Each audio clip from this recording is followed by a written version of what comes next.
Boa noite, amigos. Tudo bem com vocês? Me dê um ok aqui se estão escutando o que eu estou falando. Não sei se o som tá ligado. O som está funcionando? Boa noite. Boa noite, Sônia, Návila, Aladir. Boa noite.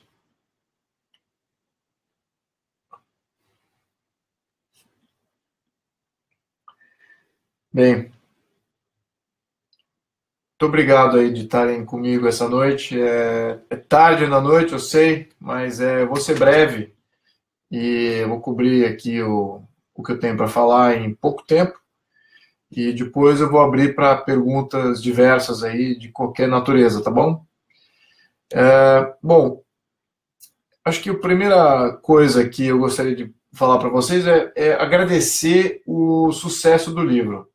O lançamento do livro, em um mês, que nós percorremos aí, desde o lançamento até agora, o último lançamento foi no Rio de Janeiro. Em um mês, nós realizamos o que, em termos de venda, o equivalente ao que nós esperávamos em 12 meses. Então, isso foi um grande sucesso. Na editora, eu fui o livro que mais vendeu no ano, sendo que começou a vender no mês de outubro bom, começou bem para o final do ano. Então, isso me deu uma grande satisfação. Eu agradeço a todos vocês que compraram o livro. Ele é parte integral do meu ativismo e foi uma jornada bem interessante, porque, de certa maneira, tive que viajar e cobrir várias cidades. Eu nunca tinha feito isso na minha vida para promover uma coisa que não era financeira, que não era material, mas sim para divulgar aí conceitos. Então isso foi, de certa maneira, um prazer, mas foi um desafio muito grande, porque era um volume grande de cidades, cobri aí bem mais de 10 cidades e sempre há outros palestras em paralelo. Então essa é uma novidade diferente para mim. Estou acostumado mais a viajar para negócio. Então foi bem interessante só de falar de ideias e falar dos conceitos do livro, mas os resultados estão sendo fenomenais. E isso, eu acho que vai pautar o que nós precisamos fazer no ano que vem, né? Porque o livro essa definição do problema brasileiro. E é isso que a gente está faltando. Não estamos pontuando muito bem o nosso problema, então não sabemos como resolvê-lo. Ainda gera muita dúvida, desde o lançamento até agora. Eu vejo que há muitas pessoas que já terminaram o livro, porque ele é uma leitura muito rápida, em 2, 3 dias, se você focar, você lê o livro inteiro, e isso já começa a mudar uma série de coisas, né, em termos de o debate político que eu vejo na internet, e grupos de comunicação, etc., ele começa a mudar. Então, isso é o que temos que fazer. Temos que começar a focar esse debate político para uma pauta bem mais propositiva e deixar de cair em problemas e pautas políticas, né? E começar a focar em pautas de Estado, que eu acho que é o que falta aqui. Eu vejo um engajamento muito grande, muito amplo em questões políticas, né? Questões de política de educação, política de juros, política de importação, exportação, abertura de portos, privatização, tudo isso é política de governo. E a gente esquece que a gente tem um problema de Estado gravíssimo. E aí delegamos aí para esses ditos representantes, aí, alguns honoráveis, sim, mas a boa parte ali não são o bastante para fazer um impacto positivo. Então, estão na mão de pessoas que qualquer reforma de Estado está na mão de pessoas que ou são corruptas ou são espertas demais e querem se proteger, querem criar um sistema ainda pior. Então temos que olhar a parte de Estado, e é isso que o livro, de certa maneira, ele começa a focar aí. Então eu vou falar aqui rapidinho, uns 20, 30 minutos, e depois eu vou abrir para todas as perguntas, se quiserem colocar já as perguntas, Um amigo vai me passar aqui um resumo. É, bom, uma outra coisa que aconteceu agora recentemente foi aquela notícia de que eu seria um candidato e para eleições de 2018.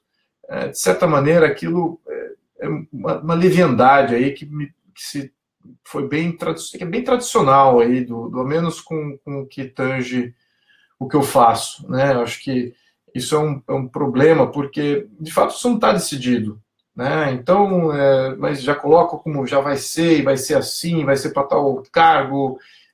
Então, isso, de certa maneira, me constrange um pouco, porque agora que acho que a imagem pública está um pouco mais abrangente, eu preciso tomar mais cuidado com isso aí, mas a imprensa não é tão amigável com relação a isso, né?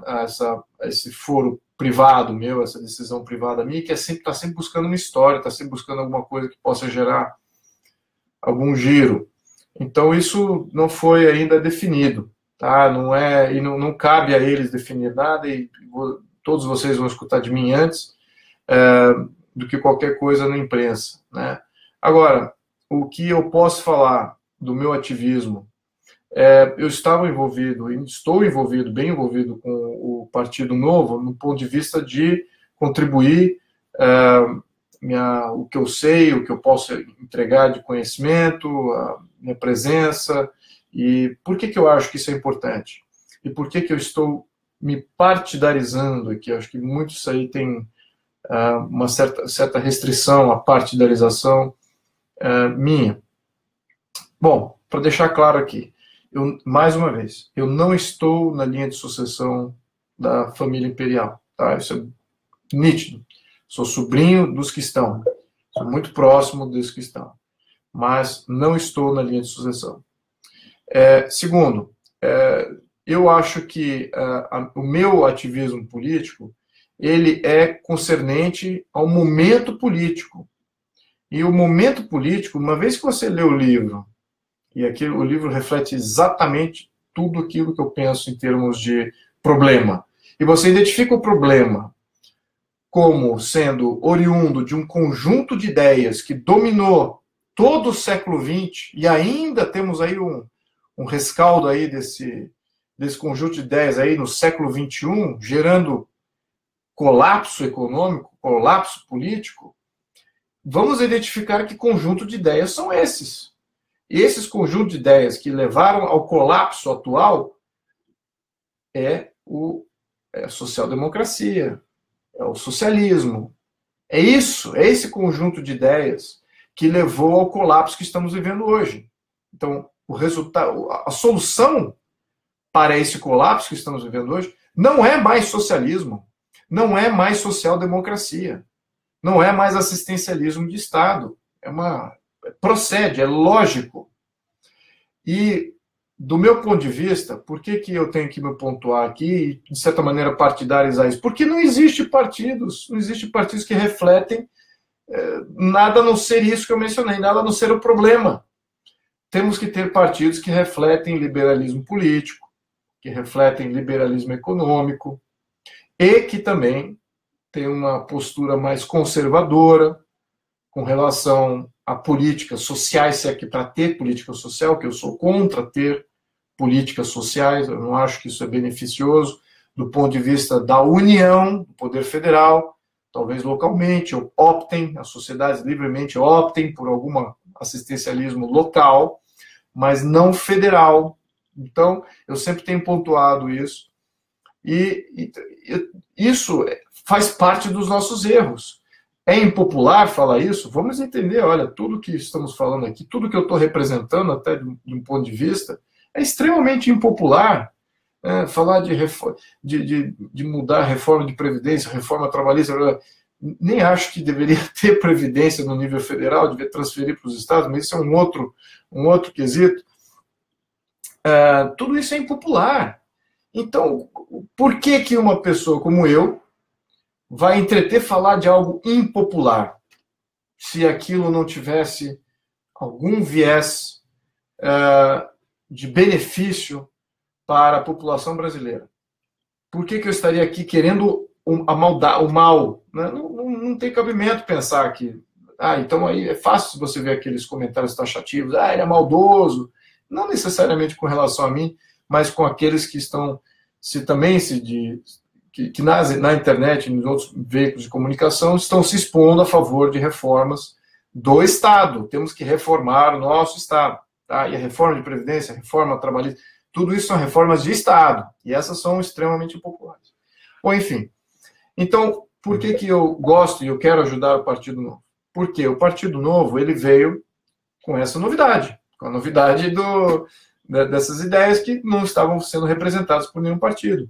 Neste momento, outros partidos já estão abraçando esses conceitos. Temos aí Livres, também está mais ou menos nessa linha. Temos até o Patriotas recém-formado, que sinalizou abraçando o liberalismo econômico, isso é muito positivo. Há outros partidos que já mudaram completamente, partidos maiores, que mudaram completamente aí suas proposituras, né, que incorporaram a livre iniciativa, e isso está muito em linha com o que eu gostaria de defender. Então, todos esses que estão vindo, o Novo e outros que venham, eu daria apoio, sim, acho que são bons partidos, seriam partidos interessantes do ponto de vista de ventilar novas ideias. Então, meu ativismo é em função disso, tá?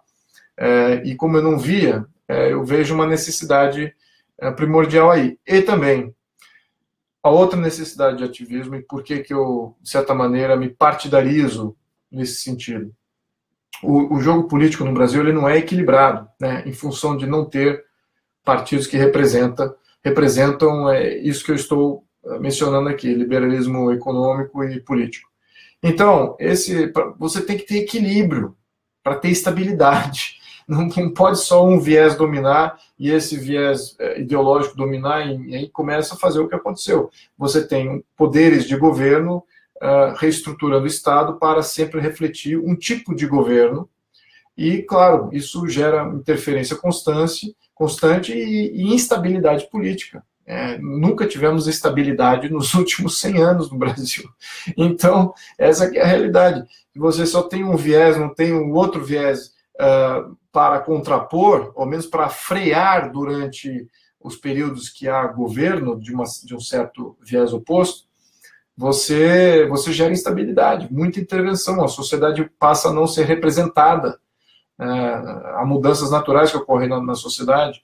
Então, enfim, é por isso, acho que é necessário trazer novas ideias para o conjunto político. É isso que eu acho que... Mas essa decisão minha de participar ou não é mais para frente, tá bom? Isso, eu acho que até que foi uma eu não sei, mas eu tenho que saber lidar com essa imprensa aí, que talvez eu não esteja bem equipado aí para isso. Eu vou aprender rápido, garanto a vocês. Bom, isso dito, então, o que a gente tem que fazer? Né? Qual que é a nossa missão? Para aqueles que leram o livro, se vocês não leram o livro, leiam o livro. Tá? Bom, para aqueles que leram o livro, eu acho que é muito importante a gente formar grupos de estudos para que, ao menos, estejamos falando do mesmo problema para o mesmo grupo de pessoas, um grupo grande de pessoas espalhadas no Brasil. Isso é essencial, porque há muito detalhe sobre estruturação do Estado, como é que o governo se organiza, freios e contrapesos, separação de poderes, federalismo, e a sociedade que nós vamos precisar num contexto de liberalismo político, que é o que a gente precisa, que é a fragmentação de poder, descentralização de poder, isso é uma das coisas de liberalismo político, tá? Isso é que vai ser o norte para a estabilização do nosso sistema político. Precisamos das pessoas conscientes do que é a função do governo, a função do Estado, a função do governo, da burocracia, entendendo isso, e entendendo que eles, como sociedade, né, têm poderes, têm que exercer os seus poderes. O minuto que a sociedade não exerce os seus poderes com consciência, o que acontece? Surge um espertalhão, que é local, é estadual ou é federal, e assume poder. Então, isso que nós não podemos mais fazer como sociedade. Então, a nossa sociedade precisa evoluir. Quem é a sociedade? Aí me perguntam muitas vezes, poxa, mas o povo isso não vai fazer, o povo não vai fazer aquilo. O povo não vai fazer. Quem vai fazer é quem está assistindo aqui o meu live, tá certo? Vocês é que são elite. Vocês é que vão fazer a influência. Vocês é que detêm esse conhecimento, esse interesse. Essa que é a realidade. Vocês são influenciadores. Entendam a sua missão. Vocês têm uma missão de influenciar a sociedade brasileira. E por isso que vocês são importantes. É por isso que eu passo bastante tempo aí atendendo esses pedidos. Viajando também localmente. Porque precisamos dessa sociedade engajada. E o que eu vi ontem na Paulista é uma reação típica. É uma reação típica à melhoria econômica. Eu diria, final de ano, festas, tal, período natalino, você tem uma certa vontade de querer paz e desfrutar do momento. E então o que pode acontecer, isso eu não acho que eu acho que a recuperação econômica vai acontecer antes da recuperação política. Isso é ótimo, não tenha dúvida, queremos isso. Agora, qual que é o risco disso aí? O risco é você ter uma desmobilização para as mudanças que a gente precisa. É por isso que em 2018 voltamos ao ponto. E também voltando ao ponto de eu ser um candidato ou não. Eu, particularmente, você me pergunta assim, quero ser um candidato? Não quero ser um candidato. Sincero, não quero. Agora, tenho que ser um candidato? Essa é que é outra questão. Eu estou avaliando isso ainda. Bom, então, voltando a esse tema, temos que entender exatamente esse desafio e que 2018 é um ano central para a nossa decisão. Se há uma desmobilização, há um risco de, primeiro, nós não contrapormos e criarmos um freio ao que todos esses políticos que estão aí vão fazer durante o período eleitoral de 2018, e que é um risco. E o outro risco é que, uma vez passado o ano, ou se por acaso há uma desmobilização, há uma perda de interesse para fazer essas reformas, porque de fato consome uma certa energia. Então, aí o cenário é uma recuperação econômica e ainda uma debilidade política tremenda. Tremendo. O Brasil está extremamente exposto. E eu vou dizer, essa próxima eleição de 2018, ela vai ser mais pautada não pela dinâmica esquerda e direita. Claro que isso ainda existe, né, de socialistas e comunistas versus liberais e conservadores. Vai existir isso, certo?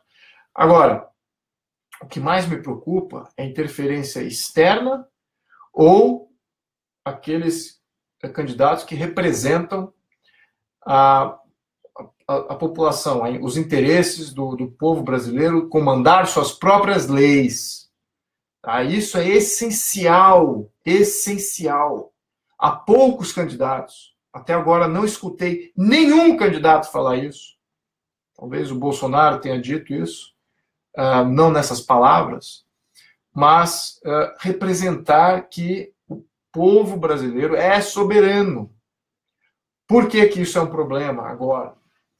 Porque é muito fácil, no atual sistema representativo, de delegarmos poderes a esses representantes que estão aí, sem muito engajamento, sem muito entusiasmo pela coisa política. Esses que estão aí, o que eles fazem com esse poder que nós delegamos para eles? Eles fazem parcerias, eles fazem uma série de coisas para os interesses deles, para se perpetuar no poder e tal. E quem que está ajudando eles a se perpetuar no poder? É o povo brasileiro? Esse já está cativo. Esse não pode fazer nada. Esse é obrigado a pagar imposto, é obrigado a votar, é obrigado a uma série de coisas. Então esse já está cativo, ele já tem controle sobre o povo brasileiro, uma vez que ele se torna representante de Estado, ou de representante político. Forças externas que começam a agir, começam a pautar, começam a entregar leis na mão, já feitas, começa a ter grupos de apoio, já entrega tudo, faz um projeto turnkey para um deputado federal. Faz assim, olha, se você apoiar nossas ideias, vamos dar a você uma base de apoio, vamos fazer as leis para você, a única coisa que você precisa fazer é lá colocar, submeter a lei e tentar convencer os teus colegas que isso é uma boa ideia. E claro que eles vão fazer isso com vários. Então é muito fácil influenciar os deputados, é muito fácil. Isso para um poder externo com muito capital. Então, temos que entender que a dinâmica nessas próximas eleições vai ser muito mais entre interesses externos versus a representatividade local pela soberania nacional. Bom, então essa que é a dinâmica que eu preciso. A leitura do livro, eu diria que é muito importante, não é a única leitura que eu acho que precisa ser feita, mas esses vão ser os desafios, tá? Então, nossos desafios são de mudança de Estado. Adoraria atender pedidos de grupos de estudos, vou pessoalmente, faço via internet, vamos discutir isso, como engajar, fazer pressão em deputados durante o período de 2018 e que mudanças nós realmente queremos, tá, para o nosso Estado. Então, qual o objetivo final aqui? Qual que é o foco? Temos que estabilizar o Brasil. O Brasil não é um país estável politicamente. Tá? Então, vou repetindo aqui. E com isso, com essa estabilização, aí sim temos uma chance. Tá? Uma estabilização com algumas condições. Com soberania nossa, soberania do cidadão brasileiro, né? Considerando que agora está tramitando aí, bom, a lei de imigração já abriu as comportas aí, um imigrante não documentado pode entrar no Brasil e não podemos expulsá-lo, né? Então, temos aí um problema que vai ser gerado com essa lei, e já está tramitando o voto do estrangeiro, já passou na CCJ do Senado, o voto do estrangeiro para ele poder votar e poder eleger. Aí realmente temos aí um franco assalto aí à nossa cidadania. Enfim, isso eu diria que temos que começar a ver controle sobre isso. Adoraria aqui entreter perguntas que vocês têm, era isso que eu tinha a dizer nesse momento. Eu acho que gosto mais de entreter as perguntas do que ficar falando aqui, ficar um monólogo aqui, acaba sendo um pouquinho chato, né? Mas, olha, só queria terminar aqui antes de eu falar aqui que, primeiro, agradeço de novo mais uma vez pelo lançamento, foi um sucesso, e eu gostaria que vocês me chamassem mais para discutir como é que vai ser essa evolução política do Brasil. Estou inteiramente engajado nisso e comprometido aí com vocês nessa missão. Então, agradeço mais uma vez estarem aqui comigo hoje à noite. Eu vou abrir aqui para dar uma lida aqui nas questões, tá? Muito obrigado. Então, vamos ver aqui. Perguntas, ok. Pede para quem comprou, tá. Bom, quem está interessado no livro e não comprou ainda, temos Saraiva, temos Cultura, temos Amazon, temos Folha, então eu diria que são os sites principais, temos livrarias, a Livraria Curitiba, né, também é um revendedor aí do livro, é importante, e outros aí também. Então o livro está bem distribuído, mas eu sugeriria esses a priori, tá? Jefferson Nascimento, pergunta agora. Jefferson Nascimento, formação de Estado necessária. Entretanto, necessitamos de uma formação cultural elitizada. A alta cultura é totalmente comprometida. O Estado não precisa desta elite cultural para se estruturar e fortalecer? Absolutamente. Absolutamente. Agora, por que eu falo de ter uma mudança de Estado antes de ter uma mudança cultural? Ou seja, a mudança cultural precisa ocorrer em paralelo. E vamos lembrar, quem que é elite aqui? A elite somos nós, é vocês. Somos nós aqui. Não tem absolutamente nada a ver com classe. Elite, na definição, é quem quer ver o bem trabalha e entende o bem comum. Tá? Essa é a minha definição pessoal. Tá? Isso não é exclusivo de uma classe qualquer. Tá? Então, bom, aí sim, com relação qual é a dinâmica aqui? Temos que ter uma revolução cultural antes, para depois querer uma mudança de Estado, ou podemos já fazer uma mudança de Estado e a revolução cultural acontece em paralelo. Eu adoraria ver, eu trabalho para uma mudança de Estado em paralelo com a mudança cultural. Por quê? Tempo. Simples por isso. Tempo. E também recursos. Uma vez que você já tem um Estado trabalhando contra essa ideia, essa nova ideia cultural, o tempo para se fazer essa mudança de Estado, ou seja, mudança cultural, e essa mudança cultural vai afetar, então aí é uma mudança de Estado, o tempo para isso ocorrer é muito maior. Então, se só pegássemos o viés cultural, esse tempo eu acho que é mais desgastante. Tá?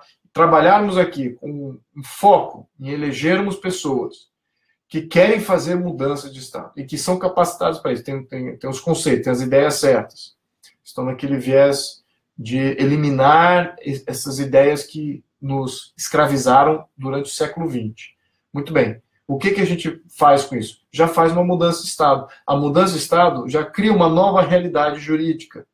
Com essa nova realidade jurídica, vamos começar a ter mais experiências, mais empreendedorismo, mais liberdade de trabalho, uma série de coisas, mais poupança na mão das pessoas, mais recursos discricionários para poderem usar, mais poder de consumo. Então essa nova bonança e essa nova experiência gera uma nova cultura. Então o Estado ele é capaz de gerar cultura, sem dúvida, né? Então, adoraria que o Estado estivesse trabalhando em prol também de fomento dessa nova cultura. E não ficar esperando, porque a cultura liberal, ela é muito... Eu acho que é muito difícil de vender a cultura liberal. É uma coisa complicada. Todos os autores, grandes autores liberais, desde Karl Menger, Hayek, e daí vai, todos eles têm essa dificuldade, né? Já os marxistas, eles têm toda uma alegoria engajadora, né? Então, vocês têm que entender que é muito mais complexo de fazer isso para um lado do liberalismo, muito mais complexo. Então, temos que trabalhar muito foco agora na questão dessa representatividade de 2018, tá? Com essas ideias. Bom, Pablo Roberto. Trabalho na indústria de óleo e gás e foi muito afetado pelas notícias criminosas do PT, com certeza. Mas, de qualquer forma, as empresas e os profissionais dessa área sempre clamam por mais protecionismo, já que nossos concorrentes no exterior também são protegidos. Qual o seu pensamento sobre o assunto? Excelente pergunta. Por quê? Porque o mundo ele não vive em livre mercado, né? Se você olhar os 200 países do mundo, existem países mais fechados, como o nosso, como o Brasil, né? Então a gente tem um país economicamente extremamente fechado, e temos países mais abertos, como os Estados Unidos, Canadá, Europa, Japão, os países ricos, né? Os países ricos são mais economicamente abertos, os países fechados são mais pobres. Mas qual que é a distinção aí? Nos países mais abertos, o protecionismo ele não ocorre da mesma maneira que aqui. Por exemplo, poucos desses países mais abertos têm monopólios de Estado. E esses monopólios de Estado, se houverem, são muito poucos e muitas vezes não afetam inflação, né? Não estão vinculados a controle de inflação e controle de qualidade de vida. No nosso caso, sim. O governo brasileiro controla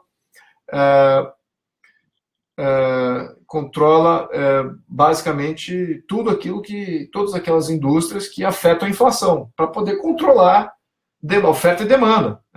Isso já é uma característica bem de Estado fascista, né? Estado fascista regulamenta absolutamente tudo, Estado socialista regulamenta e detém os ativos, né? Detém os meios de produção também. Então isso é uma característica de um Estado socialista, que controla a oferta e demanda, está sempre ali pautando o desenvolvimento com a mão em cima. Então, nós nos beneficiaríamos de abertura de mercado, só que precisamos de desregulamentar os setores. Então, não cabe privatizar um setor e entregar só aquela empresa para um controlador externo, que agora vai ser um controlador externo que vai deter o monopólio de Estado, monopólio e controle de preços daquele bem dentro do país. Claro que não. Tem que desregulamentar antes e aí fazer privatizações e abertura de mercado. Absolutamente. Então a gente já se beneficiaria só da desregulamentação. Então isso eu diria que seria o primeiro passo aqui antes de fazer todos esses processos aí privatizações. Vamos ver aqui.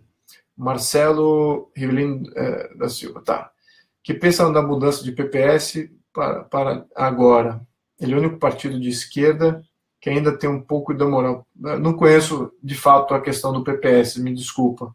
Eu não acompanho todos os partidos. Eu sei que um partido, o PTB, eu até coloquei por um breve momento lá a questão do PTB, Partido Trabalhista Brasileiro. Eu fiquei chocado quando eu vi o vídeo ao qual eles estão se propondo aí. Extremamente na linha do liberalismo econômico, virando realmente 180 graus no direcionamento do partido. Mais liberdade de trabalho, mais desregulamentação, uma série de coisas. Então, eu achei essencial que um partido grande, como o PTB, que já é um dos top 10, esse sim abraçou completamente esses conceitos. Fiquei até chocado. Vejo com bons olhos, tá? Agora, o PPS eu não sei bem o que se passou ali. Desculpa aí, Marcelo. Agora, Célio, uma dúvida. Existe possibilidade do sistema republicano parlamentar com chefe de Estado eleito por voto e chefe de governo ser eleito por voto e não eleito pelo parlamento? Sim, sim. É o que eu mais prefiro em termos de... tem que ter dupla legitimidade, né? Isso que é essencial. Não dá para você eleger um e esse um nomeia outro. Não é para ter isso. Temos que eleger um, eleger outro, eleger mais até. Muito mais poderes tem que ser, mais burocratas têm que ser eleitos. Com isso, nós supostamente temos o poder de remover também esses burocratas que nós elegemos, mais diretamente. Então, isso, de certa maneira, é uma maneira muito rápida de estabilizar, né? Você tira poderes e você cria freios e contrapesos naturais, e eles começam a ter um pouco mais de, como é que eu diria, menos discrição sobre o poder que eles exercem. Tem que consultar, tem que fazer uma série de coalizões. Então isso é essencial para que freie aí muitos dos problemas que a gente tem, tá? Vamos lembrar aqui, tem muita gente que acha que isso é ruim. Mas ele não vai poder governar, assim. Não é para ele governar. O grande problema é que temos um poder central governando. Não é para ter um governo central. Não podemos ter um governo central.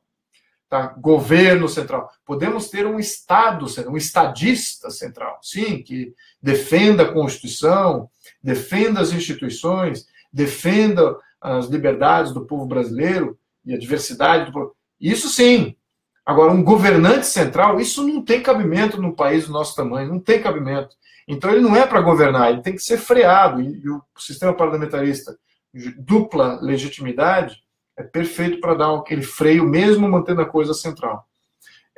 Bom, Cadu Freitas aqui. Nós, brasileiros, não visualizamos como a Constituição pode influenciar em questões tão fundamentais para o nosso desenvolvimento e bem-estar. Concordo. Gostaria que o senhor falasse desses exemplos práticos da Constituição, de como a Constituição de 88 tira a liberdade de nós brasileiros com relação a questões básicas de saúde, leis trabalhistas. Olha, Cadu, eu vou precisar fazer eu acho que essa é uma ótima ideia para eu fazer um próximo live, tá? Só sobre isso. E porque é essencial. Você tocou num ponto aqui essencial. Pergunta de novo do Cadu como que a Constituição de 88 tira as liberdades em tudo aquilo que a gente acha que temos como liberdades naturais, e de fato nós não temos, elas já foram surrupiadas pelo nosso Estado, que está concebido na Constituição de 88. Perfeito, eu vou tomar essa questão para um próximo live, tá, Cadu? Muito obrigado, senão eu vou passar aqui um bom tempo só nessa questão. Ângela, qual conjuntura política na atual conjuntura política que vivemos, a possibilidade de transição para o parlamentarismo, como se daria? E quais as primeiras medidas a serem tomadas? Tem algum representante para o cargo de primeiro-ministro? Olha, Ângela, é muito fácil implementar o parlamentarismo. É muito fácil. O que é difícil é o processo legal e a nossa resistência ou a nossa ajuda. Isso que é o mais difícil. O processo, o trâmite para se transformar o atual sistema, uma emenda constitucional consegue se fazer essa mudança. tá? Aí tem que passar em 2 turnos, né, tanto na Câmara como no Senado, mas tendo um apoio, isso é possível. O que é preocupante não é o rótulo parlamentarismo, é os detalhes de o que vem junto com isso. Né? Quais são os poderes do primeiro-ministro, quais são os poderes do chefe de Estado, se de fato vai haver um freio entre o chefe de Estado e o primeiro-ministro. Eu gosto de ver o chefe de Estado no comando das Forças Armadas, eu gosto de ver o chefe de Estado como o comando da diplomacia brasileira, a representação nacional, das instituições públicas, todas são do chefe de Estado, mas o governo é que opera a coisa. Então, o chefe de Estado é um monitorador, olha, ele age como o poder moderador, né? Era essa a função do poder moderador. Então, eu gostaria de ver esses detalhes, certo? E não só o rótulo, foi para parlamentarismo. Claro, repetindo aqui, se manter a estrutura de organização de Estado que a gente tem, que é tudo lá em Brasília, e os estados e municípios capengas, né, fracos e débeis como organização política, se já optarmos pelo modelo parlamentarista, estabiliza o problema já elimina o problema do presidencialismo, tá? Que é o executivo, presidente, dono de todas as autarquias e todas as agências reguladoras e fazendo o orçamento bater na marra e basicamente o Congresso fica cativo, forçado a aprovar os orçamentos. Então tem uma série aí de problemas do sistema presidencialista que nós nunca vamos resolver porque é o sistema presidencialista, é normal do sistema presidencialista. A maioria dos países que tem esse modelo nunca estabilizaram, tá? Os Estados Unidos, depois num outro dia eu já falei bastante isso, tem até vídeo sobre como o modelo norte-americano tem tem essa divisão correta, né? Tem até um quarto poder aí, tem um poder moderador, de certa maneira, embutido na própria organização de Estado. Então, sim, o modelo parlamentarista seria ótimo e não é tão complicado de se fazer assim. Seria uma emenda constitucional, aí tem um trâmite normal de uma emenda constitucional. Marcela Henrique, não seria contraditório um membro da família real disputar um cargo republicano? Faço a pergunta porque é uma dúvida. Olha, ele é contraditório, sim.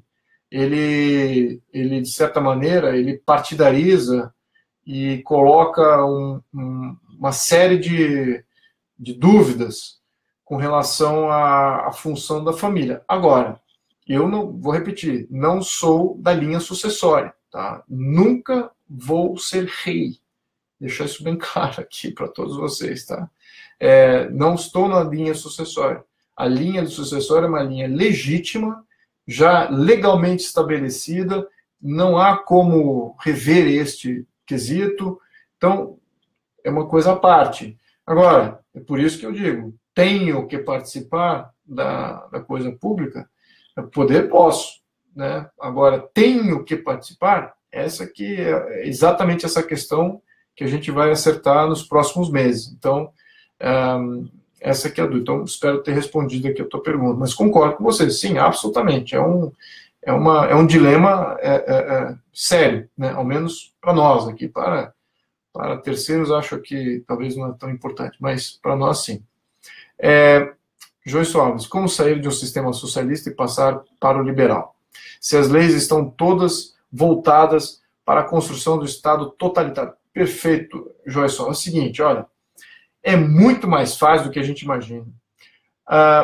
Primeiro, existe uma coisa que chama-se ordem natural. Né? Ordem natural, ela é natural. Então, não temos que fazer propaganda dela. Né?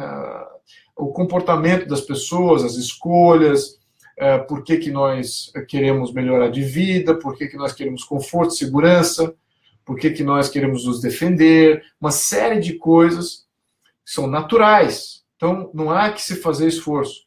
Onde que está a mágica do socialismo? Propaganda. Por isso que todos os sistemas socialistas, sem exceção, a propaganda de governo era maciça. Maciça.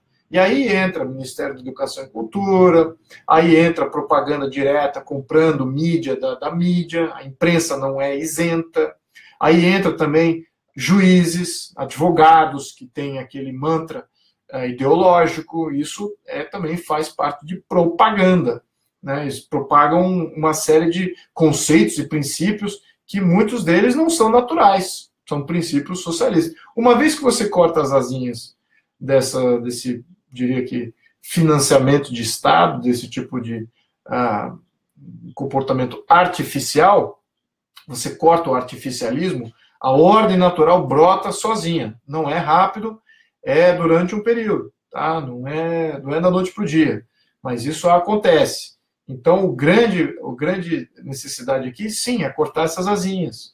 As grandes empresas de mídia aí, você vê as contas e quem é o maior pagador de contas aí de todas as grandes, tudo é o governo diretamente ou é uma estatal. Então, isso serve aí para alimentar também a parte da desregulamentação. Zé Carlos pergunta se eu quero escrever outros livros. Olha, eu tenho... O primeiro livro foi interessante escrever, não é um processo fácil escrever livro, tá? Eu achava que era mais fácil, não é tão fácil assim. E eu acho que eu tenho que escrever mais um, que é exatamente pautando essas coisas constitucionais. Eu acho que isso tem sido um aprendizado meu. Eu não sou constitucionalista, não sou advogado, não sou nada do direito. No entanto, eu sei ler contrato, né, por prática profissional, né? Já fiz isso durante alguns anos da minha vida, fazendo grandes transações. Você tem bilhões de dólares aí em jogo, você aprende a ler um contrato rapidinho. E os contratos, não os nacionais, mas os internacionais, eles são muito mais, como é que eu diria, toda a lei está no contrato, quem define tudo é o contrato, não existe, como no Brasil tem tudo é regulamentado, então você quase que o contrato quase que nem serve para nada. Mas porque já existe regulamentação para quase tudo, que é um grande problema. Claro. Mas nos Estados Unidos, por exemplo, o contrato é a lei, né? Ou se tiver no contrato, você está protegido. Não está no contrato, ok, está fora. Então, esse rigor eu adquiri. Eu acabei começando a ler as constituições, eu comecei todo esse aprendizado que eu tive começou a vir à tona. Então, eu acho que eu tenho que transmitir isso, porque talvez eu consiga fazer isso de uma maneira mais leiga, menos técnica, né, de alguém que venha do direito. Então, talvez seja essa um diferencial aí que talvez eu tenha. Então, eu vou talvez escrever alguma coisa nessa linha. Dora Curvelo. Fale um pouco sobre as urnas eletrônicas e as fraudes. Com certeza. O grande catalisador das movimentações políticas de final de 2014 em diante foram engatilhados pela percepção de fraude. Então, independente, tem alguns deputados que vieram até falar comigo meio que indignados, falaram, poxa, que negócio é esse de querer urna eletrônica, de querer urna de voto impresso? Isso é coisa de coronelismo, isso é coisa do... Já vem aí você já vê quando o cara fala assim, é coronelismo, é paternalismo. Quando ele vem com esse viés, você já sabe o posicionamento político dele, de que lado do espectro que ele está. Quem lê o meu livro vai entender muito bem por quê. Ou seja, já ofere problemas aí que tradicionais aí, que nós nunca nos desvencilhamos desse problema. Enfim, então é o seguinte, existe o problema da fraude eleitoral, sem dúvida. No eletrônico existe, no impresso também, tá? Então não é que voto impresso, não tem mais fraude. Não, pode ter fraude também. O importante é ter um sistema de auditoria. Então isso é o principal, é um sistema de auditoria. E olha, e aqui eu vou jogar aqui uma chave de fenda na engrenagem constitucional, que é uma coisa que nós também vai de encontro a muitos dos nossos preceitos, mas é para ampliar o debate. Em alguns estados dos Estados Unidos, o voto é aberto, exatamente por esse problema. Aqui temos o voto é fechado, ninguém pode influenciar, não, o voto é sigiloso. Em alguns estados, em alguns países, o voto é aberto. Na Suíça é em praça pública, você sabe exatamente quem está votando para o quê. Por quê? Porque não conseguiram determinar qual é o melhor sistema de auditoria do voto. Se você não tem uma auditoria transparente, validada... Então, imagina só até que ponto chega para você ter transparência, né? Chega ao ponto de voltar no tempo e resgatar os modelos mais antigos e implementar eles, porque não conseguimos evoluir na parte de auditoria, de transparência.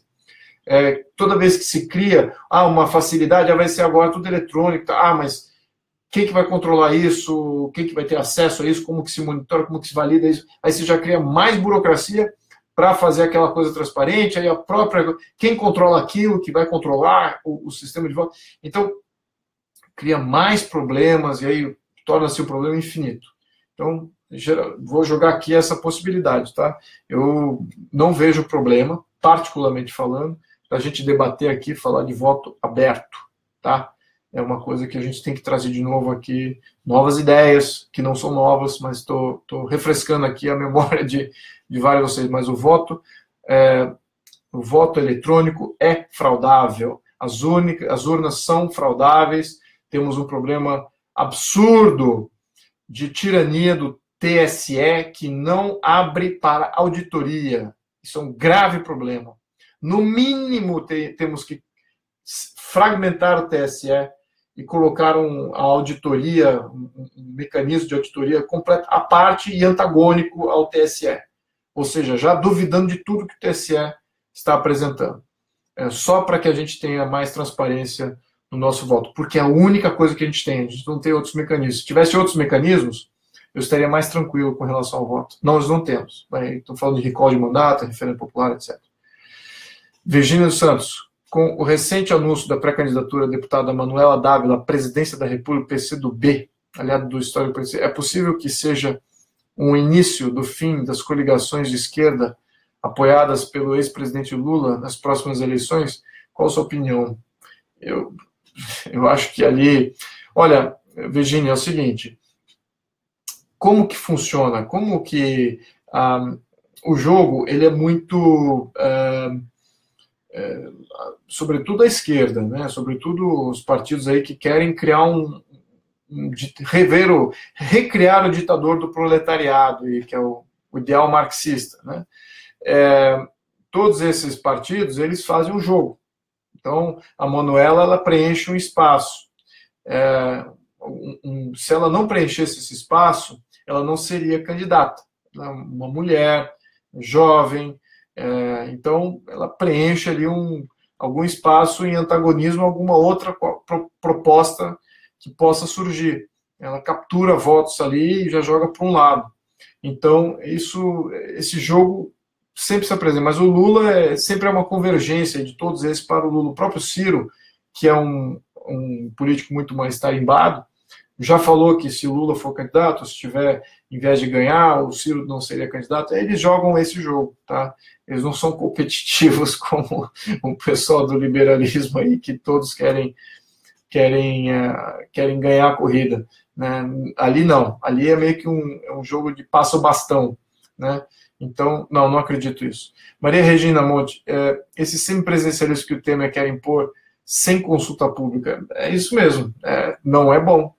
Não é bom. O semipresidencialismo é um modelo francês, é um modelo português, o presidente ainda vai estar com muito poder, é um executivo muito forte, agora ele ainda nomeia quem manda na Câmara Legislativa, então, por natureza, ele não freia o poder do presidente, muito pelo contrário, ele pode até amplificar, então não é bom. Agora, temos esse problema, somos ativistas fora do Estado, não temos nenhum representante lá dentro que está supostamente do nosso lado, capaz de fazer um contraponto à altura, então ficamos aí a essa meio que expostos aí, sem dúvida, temos que nos contrapor a isso, sim. Mas se houver uma grande convergência lá deles, nós sabemos que eles, quando se juntam mesmo por uma questão muito impopular, a coisa pode acontecer. E como nós não estamos vendo essas mudanças de Estado, isso é uma mudança de Estado, tá? Ele está mudando o conjunto, isso pode perdurar alguns governos aí com essa mudança aí. Então, é muito importante que a gente olhe isso, tá? Bom, Leonardo Scher, qual qual deve ser o limite da inviolabilidade da propriedade privada, sem falar sobre a questão da função social da propriedade, que é totalmente ridículo. Falando de questões como o combate da dengue, exato. Bom, aí, bom, primeiro, função social não está definida, né? Função social não deveria ter. Não existe função social da propriedade. Ou se tem propriedade, ou não se tem propriedade. É isso. Já que condicionou a função social, basicamente o que eles fizeram? Eles abriram as comportas para um populista determinar o que é a função social. Aí vai determinar como vai usar a propriedade, vai usar para fazer um parque, vai virar um porto, vai virar um estacionamento, como ele achar melhor. Então, temos que eliminar isso, essa condição da propriedade privada. E como é que é nos Estados Unidos? Que tem leis de propriedade muito boas, mas diz o seguinte, qualquer violação, ou qualquer... não é nem violação, é qualquer entrada, né? Nenhum oficial do governo, ou do Estado, do governo, pode entrar numa propriedade sem um mandato. E esse mandato tem que ser expedido por um juiz. Então, o juiz, detalhe, os juízes nos Estados Unidos são eleitos. Então, um juiz eleito passou um mandato para que agentes do Estado possam entrar numa propriedade. Isso agentes do Estado, hein? Não estou falando nem de uma invasão de um outro. Esses aí não há como haver uma invasão de um privado, de uma pessoa civil, de um outro civil. Isso é violação do direito de propriedade. A pessoa tem direito de propriedade plena, né? Subsolo incluso, que não é o caso do Brasil também. Aqui no Brasil, a pessoa que está invadindo, se ela faz parte de uma classe, se ela é um índio, se ela faz parte de um movimento social, aí cria uma série de classes aí, e a essas classes é oferido o direito de violar a propriedade de outros. Então, temos que remover isso do Brasil. Qual é o limite? Propriedade é plena e perpétua. Simples assim.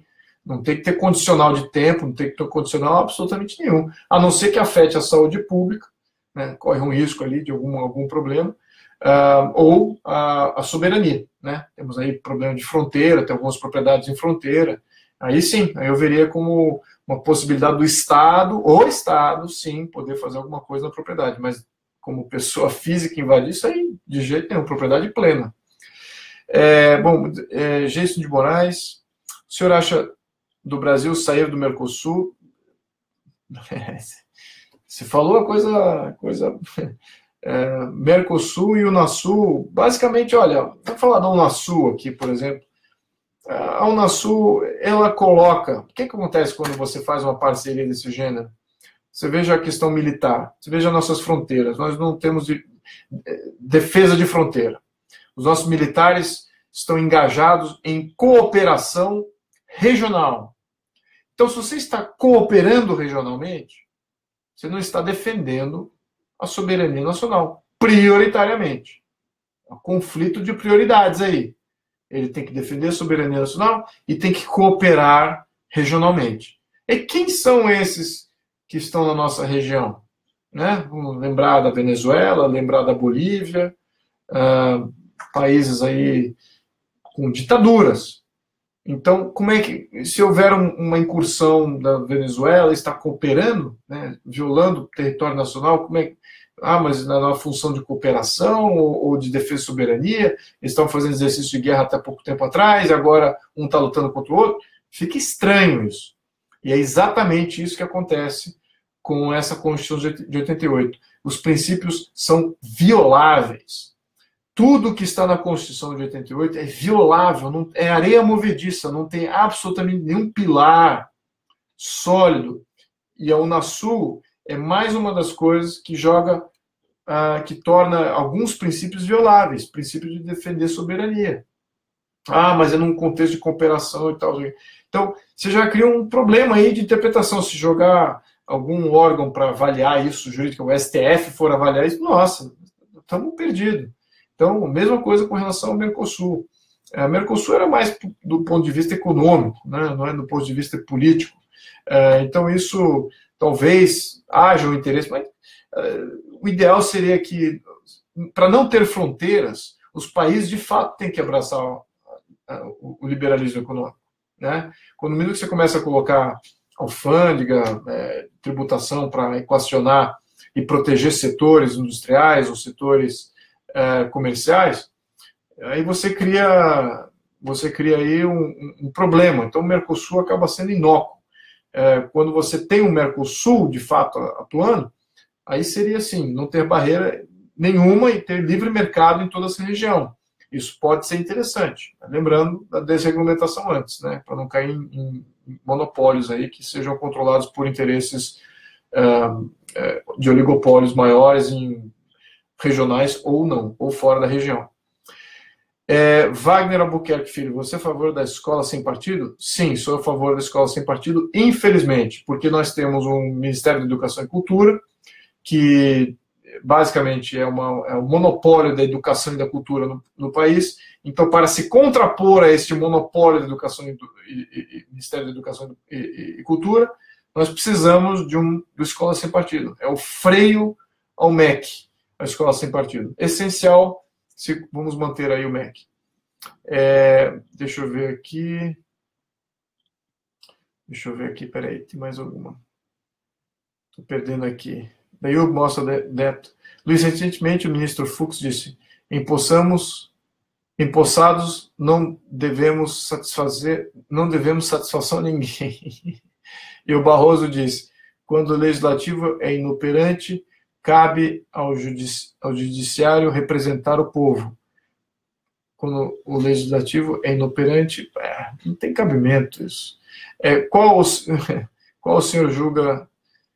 Qual não? Se eu julgo isso perigoso. Tá, basicamente assim, o Fux disse que uma vez que um juiz está empossado, ele está inócuo, né? Ele não pode ser, ele está isento aí de qualquer influência de opinião pública. Basicamente isso que ele está falando. E o Barroso falando que o judiciário tem que agir quando o legislativo é inoperante. Isso é ativismo judicial, está extrapolando a função do judiciário. O judiciário do Brasil, sobretudo do STF, especificamente do STF, é uma palhaçada. Aí sim, é exatamente no STF que uma mudança drástica precisa ocorrer. Drástica, de como selecionar, quem são essas pessoas, as qualificações.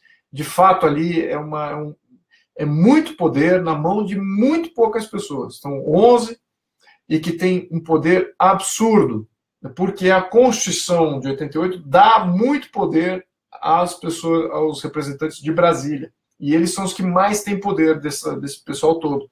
Então, ali sim teria que ter uma ação drástica, tá, no STF. Então, esses dois, o que eles estão falando, enfim, temos que rever essa coisa do STF, tá? De novo, por isso que precisamos focar em 2018 candidatos que estejam olhando isso que você acabou de me perguntar. Porque isso sim é uma mudança de Estado. Não tem nada a ver com política de governo, tem nada a ver com as propostas que eu vejo circulando aí dos candidatos. Absolutamente. Adoraria ver um candidato falar isso aqui.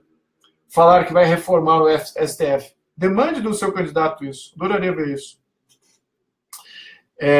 Adiel Ferreira, na divisão de Estado, burocracia e governo, onde se encaixam os ministros? No governo do Estado, no governo ou no Estado? O que seria exatamente burocracia? Obrigado. Tá. Ministros fazem parte do poder executivo.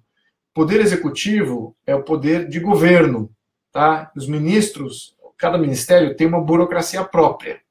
Então, é assim que eu defino. Eles não fazem parte das instituições de Estado. Tá? As instituições de Estado é o Ministério Público, Polícia Federal, o STF, o TCU, Tribunal de Contas, a PGR. Então, isso são as Forças Armadas, as Forças de Segurança Pública em geral. Então, isso são instituições de Estado. Essas ficam. Né? O governo, os ministérios, os ministros, esses passam. Né? Conforme governos, até durante algum governo, vários ministros passam. Então, os ministros fazem parte do governo. Então, são temporários. Tá? Augusto Gomes, qual a sua opinião sobre porte de armas? Todos nós devemos ter porte de armas. Ponto final. temos que ter o direito de nos defender. Ponto final. O Estado é incapaz de nos proteger. Quem diz que tem que desarmar o povo, tem que desarmar o povo, porque o povo não é capacitado, porque o povo não é adequado, o povo não tem a maturidade. Quem fala isso, geralmente, é de esquerda. Tá? Quem quer desarmar o povo não é o cidadão liberal, o conservador. Então, temos que entender quem está propondo isso, o desarmamento, geralmente quer criar um Estado totalitário. Você só consegue criar um Estado totalitário em que o Estado é o poder mais forte, sine qua non. No minuto que você deixa o povo se armar para se proteger, esse sim pode ser um contraponto e um freio natural ao próprio Estado. Vamos entender essa questão de freios e contrapesos. Não é só dentro do Estado ali que ocorre isso, tá? Essencial essa pergunta do desarmamento para esse quesito. O próprio Estado ele tem que ter freios e contrapesos ali para não se tornar um Estado tirânico e com a sociedade que está fora do Estado. A própria sociedade é um freio nas ações do Estado, que está sempre querendo controlar e governar, etc. A sociedade tem que frear o Estado. O povo armado é muito mais eficaz, né, em se contrapor a isso. Muito bem. Na divisão, tá bom. Rubens Queiroz, o que são direitos individuais? Bom, é uma lista muito grande, tá, Rubens? Não é muito grande, aliás, os direitos naturais são muito curtos, muito fácil de você determinar, direito de ir e vir, direito de expressão, de consciência, direito à vida, tem uma lista aqui, não vem aqui na cabeça que eu quero responder rápido, mas eu posso postar isso no meu Facebook.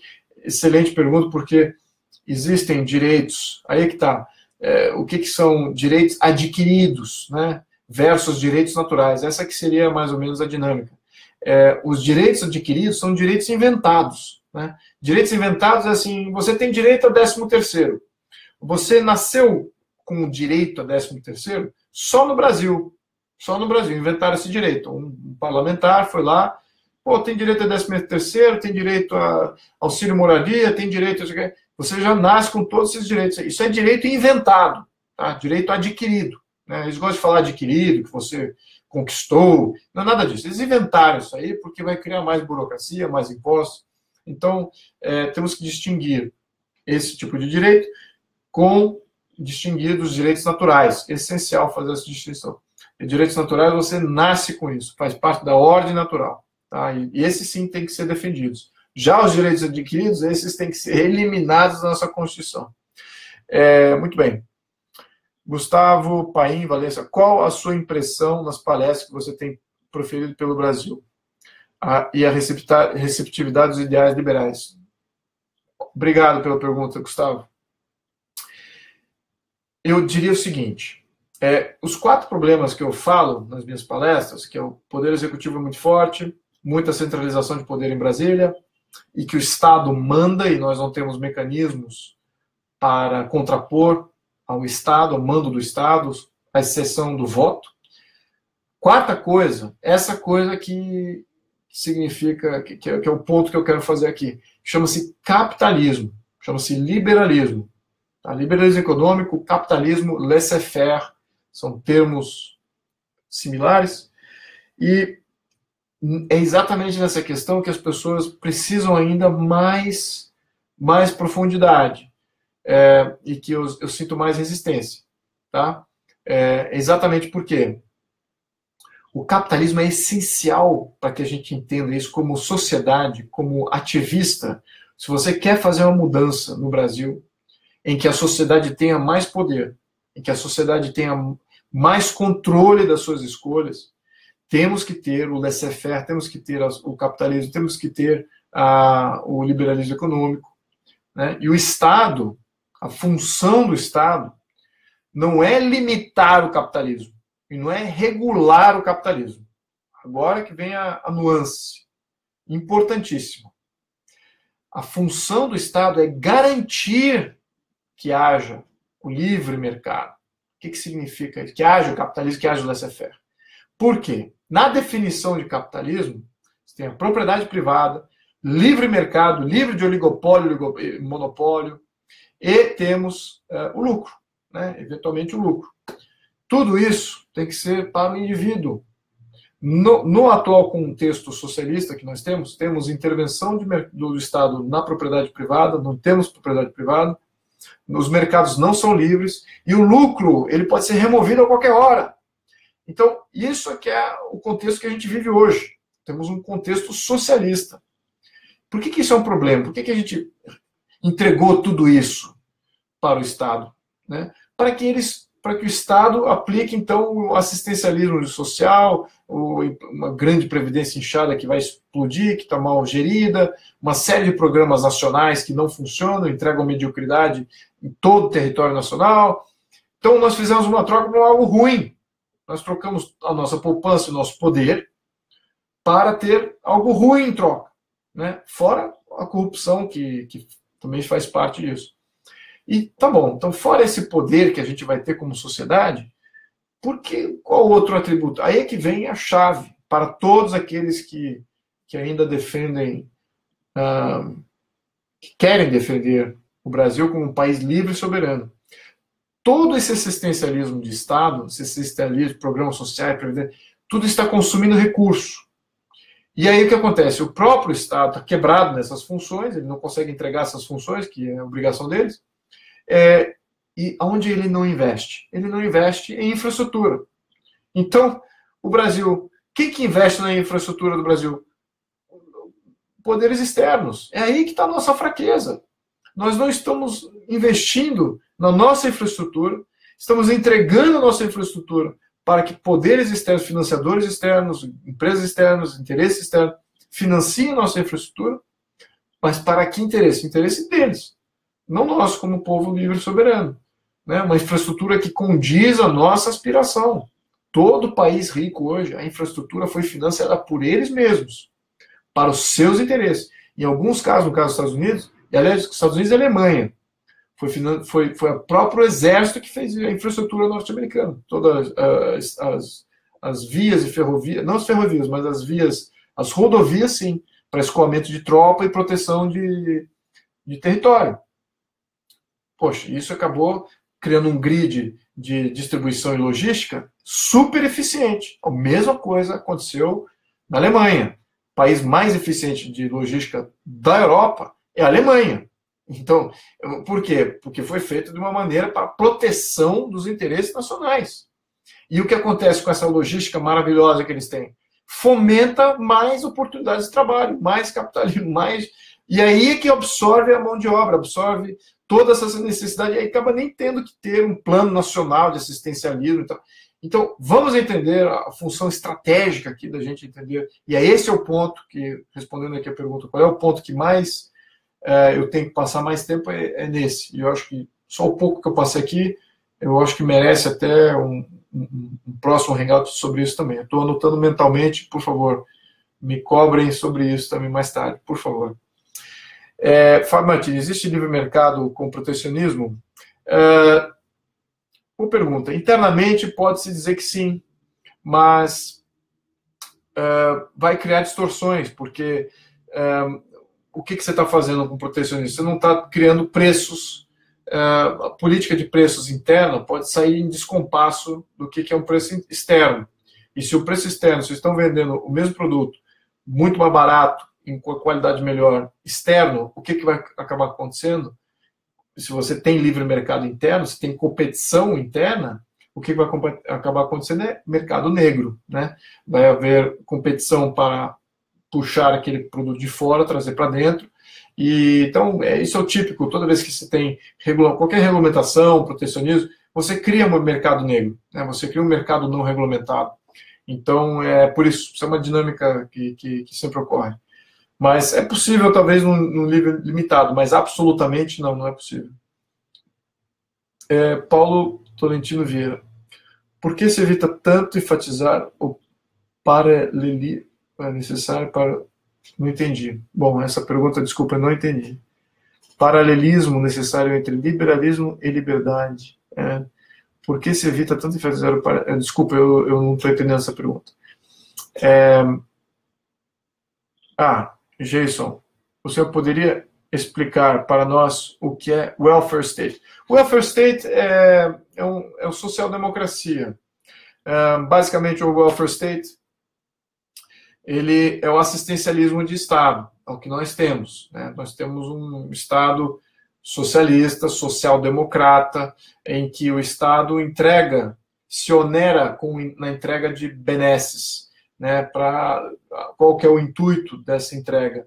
É igualdade social. Você criar um padrão de vida para todos e ter menos desigualdades. Essa que foi a vontade do welfare state. Bom, basicamente, o Bismarck, quando ele criou o welfare state, ele não queria exatamente isso. Ele não estava muito focado, vou diminuir as desigualdades. Não era isso que ele estava querendo fazer. O que ele queria era apaziguar. Né? Ele era muito bom em fazer pequenas guerras e fazer pequenos conflitos de fronteira. Ele até cedia algumas coisas, ele é um cara muito inteligente nisso. Então, ele queria apaziguar o povo internamente, né, com direito à propriedade e também um assistencialismo de Estado. Então, isso que, de certa maneira, criaria menos revolta popular. Né? Então, ele queria isso, é mais paz. E é exatamente isso que acontece. Né? Quando você tem um welfare state, independente, a igualdade ele não consegue entregar. A desigualdade sempre existe, não importa a condição. O que acontece é que o povo se torna menos em vontade de fazer grandes mudanças políticas e grandes mudanças econômicas. É o que eu vi ontem, no domingo, era aquele negócio, já está tudo bem, bom, vamos desarticular, vamos desmobilizar, o pior já passou, vamos entrar em férias agora. Então, essa dinâmica temos que evitar. Cabe a vocês fazerem isso, eu vou estar fazendo, não tenha dúvida que eu vou estar fazendo isso no meu círculo de influência, e vocês façam o mesmo. Espero ter respondido a pergunta sobre o welfare state. Glaucius Maximus. Poxa, esse nome é incrível, Glaucius. Quanto tempo levaria para organizar de forma democrática toda a bagunça que está nesse país? 10 anos, 2 gerações? Depende da mobilização. Depende do quão forte vai ser a renovação em 2018. Se houver uma renovação ampla dos poderes políticos em 2018, número 1. Número 2, se as ideias desses que renovaram 2018 estiverem coesas com uma série de mudanças que nós precisamos para estabilizar o nosso sistema, podemos fazer isso em menos de 10 anos, certo? Seria um período mágico de reformas. Eu acho que um período de reforma similar, por exemplo, eu vou citar momentos aqui, a França, com o Charles de Gaulle, mudou o sistema para o que vemos hoje, temos o pós-guerra da Alemanha, o pós-guerra do Japão, temos o próprio Estados Unidos do início do século XX, foram momentos de grandes reformas estruturais. E, no caso dos Estados Unidos, foi o mais longo, durou 30, 40 anos, porque não era uma reforma do poder central, do poder da Constituição Federal, era uma reforma dos estados, e os estados lá são livres e autônomos, né? Então eles livremente tinham que implementar essas reformas, então lá demorou mais tempo. Mas aqui, como estamos falando da Constituição Federal, como ela exerce tanto comando da coisa pública em todos os níveis, você reformando isso é quase que um Big Bang de uma nova realidade. Então, pode ser muito mais rápido. Se tivermos sucesso nessa renovação de 2018, pode ser muito mais cedo do que 10 anos, tá? Com certeza, durante esses próximos 4, talvez menos do que 2 ciclos eleitorais aí. Anderson Matheus, o senhor acredita que o capitalismo é absolutamente sustentável sem o Estado? Como fazer para combater cartéis? Perfeito, é isso mesmo. Anderson, eu acho o seguinte, muitos liberais eles acham que não tem que interferir de jeito nenhum e que os monopólios se autoextinguem se você manter o mercado aberto, livre, competição internacional, e que esses monopólios não vão perdurar durante um tempo.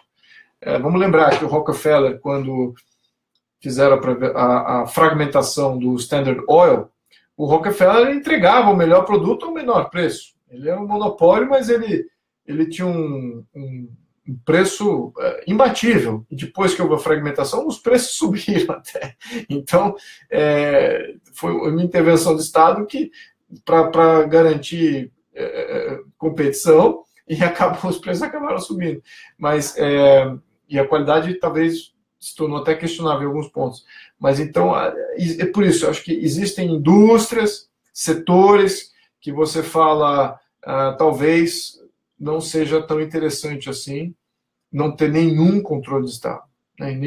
Não ter um CAD da vida ali influenciando, fragmentando, rompendo com estruturas. Então, eu acho que é bem interessante ter uma estrutura para garantir capitalismo. Sim, é o que os alemães fizeram. A Alemanha, no pós-guerra, é isso, é o ordoliberalismo, né?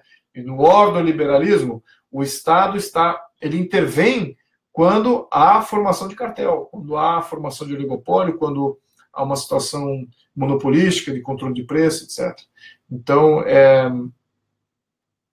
basicamente isso que acontece naquele contexto. Eu acredito em uma solução desse gênero, tá? Eu acho que tem que ter mais nessa função, não de limitar o capitalismo, mas sim de garantir que exista. Essa que é a diferença. Muito bem. José Luiz Teixeira Mendes. Você é a favor da privatização das empresas estratégicas como a Eletrobras? Absolutamente. Não existe empresa estratégica. Se a empresa é estratégica, ela tem que entregar o menor custo possível, melhor qualidade possível. Aí sim ela é estratégica, porque ela é estratégica. Quem que é o rei? O rei é o consumidor eleitor. O rei não pode ser o Estado. Se você está tirando a sua poupança, entregando para o Estado é que está se beneficiando, é estratégico para quem? Para o Estado. E para você, consumidor eleitor? Qual o benefício seu? Menos poupança na tua mão, menos capacidade de comprar livros, viajar, de comprar bens de consumo, ou até mesmo de financiar uma previdência própria. É isso que é a loucura, tem que tirar isso da mão do Estado. Em nenhum desses casos que você citou aqui, Eletrobras, Petrobras, estão entregando um custo muito superior ao que existe no mercado externo. Muito superior, nós pagamos muito mais pela nossa energia elétrica. Tivemos aí energia elétrica está tão cara no Brasil que nós éramos competitivos em alumínio, que é 80% custo de fabricação de alumínio, é energia elétrica. Agora, nossa energia ficou tão cara que alumínio, que é um recurso quase que natural, competitivo, esse sim estratégico, nós não podemos mais fabricar no Brasil. Não se tornou mais viável. As indústrias fabricantes de alumínio no Brasil debandaram, né? Boa parte delas. Então, não tem nada de estratégico aqui, isso é balela estratégico, absolutamente. Se quiser, aí outra coisa, detalhe, a gasolina, não sei se você sabe disso, mas todas as previsões é que o preço continue baixo e que o consumo caia ao longo do período, ao longo do tempo. Vai haver uma migração de motores com muito mais eficientes, híbridos e elétricos, então você está preservando um ativo que não vai valer nada no futuro. Assim, não faz sentido nenhum.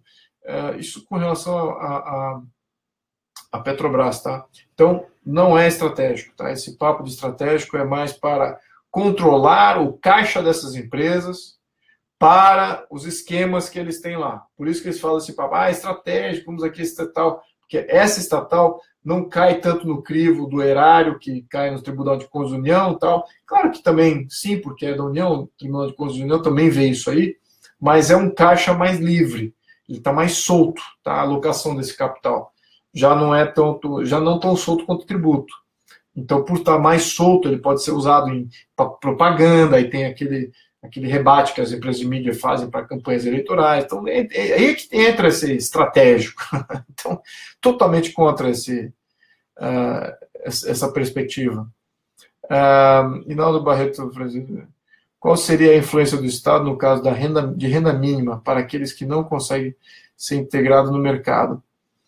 Olha, eu acho o seguinte, no questão de renda mínima, não diria que renda mínima, tá? Eu diria que tem que, no nível local, os municípios, em controle de seus recursos, esses sim fazem os programas que são os programas eficientes para mitigar o problema de desemprego ou de pessoas que nunca vão conseguir um emprego por N razões, mas na sua comunidade, na sua localidade. E não fique dependendo de um plano central do governo federal. Essa que é. Então, quando você fala um programa de renda mínima, já remete a um conceito nacional de renda mínima. Não. Que seja feito no nível local. Aí sim. Porque no nível local você vai poder monitorar, você vai poder controlar, você vai poder fazer uma série de ajustes localmente, rápido, e aí sim entregar eficiência. Tá? É isso que eu acho. Então, o que eu sei de renda mínima é um conceito, virou quase que uma ideologia. E eu, como virou ideologia, já pressupõe que um Estado, do âmbito nacional, seja implementado um programa de renda mínima. Totalmente contra isso. Tá? Não acho que vai resolver absolutamente nada, muito pelo contrário, vai gerar mais problemas. Então temos que trazer essas soluções mais localmente. E se um município, uma comunidade resolver espontaneamente, independente do poder público, fazer um programa, que façam, porque é melhor que eles façam, independentes do poder público. É melhor que isso, é por isso que temos que ter, no liberalismo político e no liberalismo econômico, a sociedade é que faz, ela toma a liderança. É por isso que precisamos de brasileiros capacitados para liderar, que é exatamente essa a diferença. É a nossa capacidade de liderança que precisa ser exercida. Tá? Temos que fomentar isso. Né? Todos os brasileiros têm que se tornar líder. Não precisamos de governo, nós mesmos podemos fazer isso por nós próprios. Então, é isso que é essa dinâmica que precisa ser criada na sociedade brasileira. Então, renda mínima, como se fosse um programa independente do poder público e localmente estabelecido, não vejo problema nenhum. Tá? O senhor acredita que o capitalismo... deixa eu outro aqui. André Lanotti, você acha que o modelo político, como o que vigorou no segundo reinado, parlamentarismo às avessas, seria o parlamento ideal? Ali não é parlamentarismo às avessas. O nome técnico é monarquia constitucionalista. Tá? O que existia, a monarquia constitucionalista funciona como o semipresidencialismo, ou seja, o monarca nomeia o primeiro-ministro, certo? Era isso que tinha naquele momento. É a mesma coisa que o modelo francês. É o presidente nomeando o primeiro-ministro, né? O presidente do ministério, no caso do Brasil. Então, era isso. O parlamentarismo, às vezes, já começa a florear com termos não técnicos, não é bom a gente ir para isso. Então, vamos matar essa questão. O senhor acredita que capital... Bom, deixa eu ver. Bom, Carlos Eduardo Aguiar. A privatização não seria uma forma de entreguismo? Seria se por acaso não houvesse a desregulamentação antes. Então, por exemplo, no caso da Petrobras, desregulamentar o setor do petróleo, certo? Desregulamentar completamente. Significa não ter mais um monopólio da Petrobras, o monopólio da extração do petróleo, da distribuição e beneficiamento, se bem que ele é feito para fora, né? A gente exporta, depois importa petróleo, exporta petróleo e importa o produto refinado. Então, tudo isso, toda essa cadeia de valor do petróleo precisa ser desregulamentada, ou seja, precisa de competidores em cada um desses pontos, cada uma dessas funções, na extração, na distribuição, na venda, tudo isso. Aí sim, não há problema nenhum em privatizar, isso não é entreguismo nenhum. O entreguismo, eu não diria que entreguismo, mas como é que eu diria? Você deixar com que um outro compre a Petrobras, ela ainda em condição de monopólio, isso é um grande problema. Aí você tirou o controle da Petrobras do Estado brasileiro tirânico, que tiraniza o preço da gasolina, passou para um agente externo. Aí sim é um entreguismo direto, se você privatizar sem desregulamentar antes. Então temos que desregulamentar. Cadu Freitas, com a eventual descentralização de poder, os atuais deputados estaduais seriam extintos e os federais assumiriam as suas funções? Eu diria que é o contrário. Eu diria que os estaduais se tornariam mais fortes, né? O poder estadual se tornaria mais relevante e os federais deveriam mandar menos, tá? Então, vamos lembrar, descentralização, o poder mais próximo do eleitor é o mais poderoso e o mais distante, que é o poder federal, é o menos poderoso de afetar o dia a dia daquele cidadão. Hoje temos completamente invertido. Nós somos muito mais vinculados a Brasília, aos poderes de Brasília, do que nós somos pelo poder local. Temos que inverter essa coisa. Então, no futuro, é uma ótima proposta fazer o deputado federal, o deputado estadual, um co-deputado, né? Ele tem a função estadual e, de vez em quando, ele vai para Brasília julgar algo que pode ser tido como federal. Vamos lembrar, no federalismo de verdade, é muito menos o volume de leis que é feito no nível da União. Né? Federalismo de verdade, não é o caso do Brasil. O Brasil está tudo concentrado lá, mas deveria ser assim. Então, acho que é uma boa, é um bom fazer com que o deputado estadual seja mais forte que o federal. É uma boa, como é que eu digo, um bom direcionamento aí do nosso ativismo, sem dúvida. Muito bem. Amigos, olha, acho que já estamos chegando aqui poxa, eu já falei bastante aqui, das 10, estamos 1h30 aqui de Hangout, um pouquinho a mais aqui do que eu costumo fazer, tá? Temos aí algumas pessoas engajadas, se vocês... eu vou responder aqui mais umas 2 perguntas, acho que só tem uma, né? Deixa eu ver... Não, acho que já deu, temos aqui, boa parte das perguntas aqui está respondido. Bom, de novo, eu me disponho a responder qualquer coisa, inbox. Eu acho que temos aí algumas boas propostas para um próximo live. Eu vou comunicar o tema antes, né? Esse tema de hoje não foi comunicado, foi só colocado como uma live.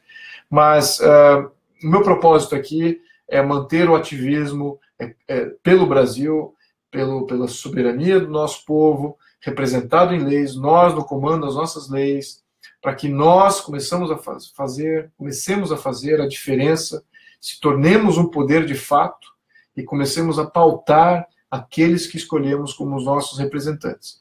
Essa missão é uma missão pessoal minha, ela já é uma missão política, já estou fazendo política, isso eu considero como política, não é uma política eleita, mas é uma forma de política, mas ela requer um certo diálogo. Eu adoraria que vocês se engajassem comigo nesse diálogo, e a coisa que eu mais gosto, eu acabei de fazer, que é responder pergunta, e algumas delas já me colocaram aqui, já temos aqui alguns temas para eu dar uma analisada aqui. Então, fiquem à vontade, por favor. Vamos à próxima etapa. Nos falamos aí, espero que antes do final do ano, algumas vezes. Mas, de qualquer maneira, eu agradeço a todos mais uma vez por estar aqui comigo hoje à noite, 11h30. Uma boa noite a todos vocês. Nos vemos em breve. Tá? Muito obrigado.